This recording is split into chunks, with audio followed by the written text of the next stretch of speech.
The echo chamber effect. Finding your authentic voice amidst noise.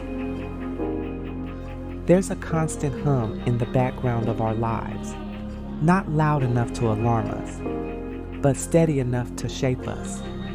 It comes from screens we check without thinking, from timelines curated by algorithms that reward agreement and punish nuance.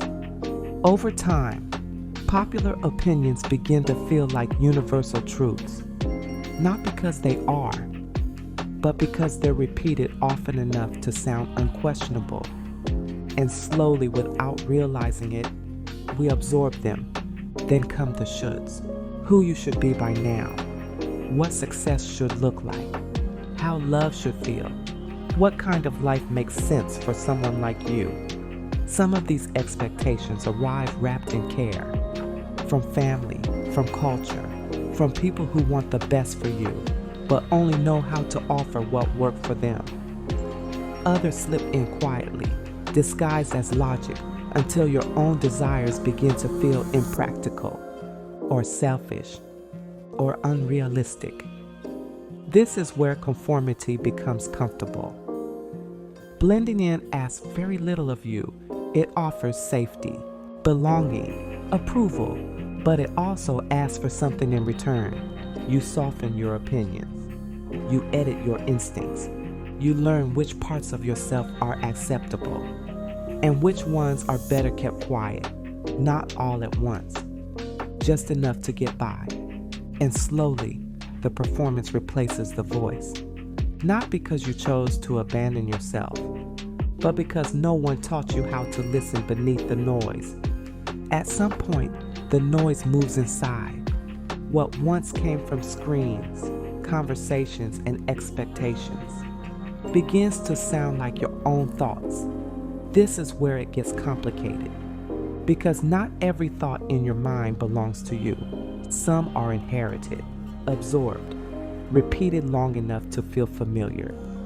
Learning to hear yourself again doesn't start with silence. It starts with discernment. Noticing the difference between your inner knowing and the voices you've learned to carry. One of the clearest clues lives in the body. When you're operating outside your truth, your body responds before your mind does. A tight chest, a shallow breath, a low, restless ache you can't quite explain. These are not inconveniences, they're signals. Emotional discomfort isn't weakness. It's information. And often, the world mirrors this back to you. The relationships where you feel performative. The conversations where you shrink or over-explain. The moments you leave feeling drained instead of seen. These mirrors aren't here to judge you. They're showing you where expectations have replaced authenticity, not to shame you, but to invite awareness. Because once you can hear the echo, you can choose which voice to follow. Awareness creates a pause, but choice creates space.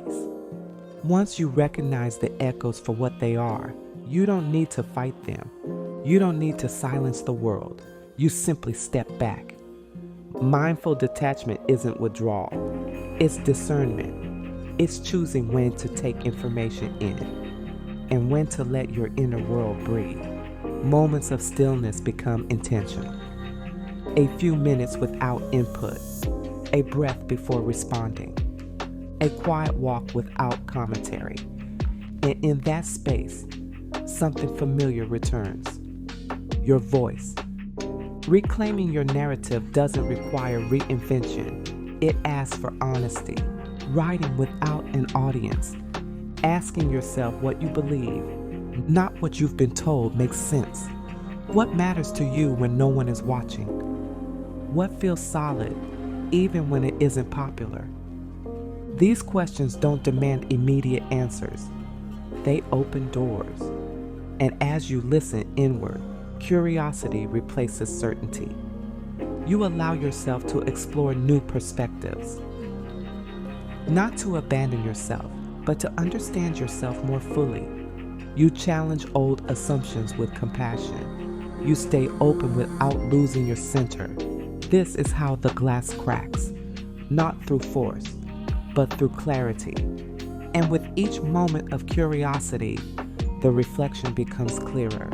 Not who you were told to be, but who you are. Finding your voice doesn't always sound like speaking up. Sometimes it sounds like a pause, a breath, a choice not to explain. The word no carries more power than we're taught to trust, not as rejection, but as clarity. Each boundary you set teaches the world how to meet you. And yes, it can feel uncomfortable at first, but discomfort is often the sensation of alignment returning. Your voice strengthens in safe spaces. Vulnerability isn't about exposure. It's about discernment. Sharing yourself with people who listen without reshaping you, who don't rush to fix, advise, or compare, who make room for your truth to land. This is how community forms, not through sameness, but through mutual respect for difference.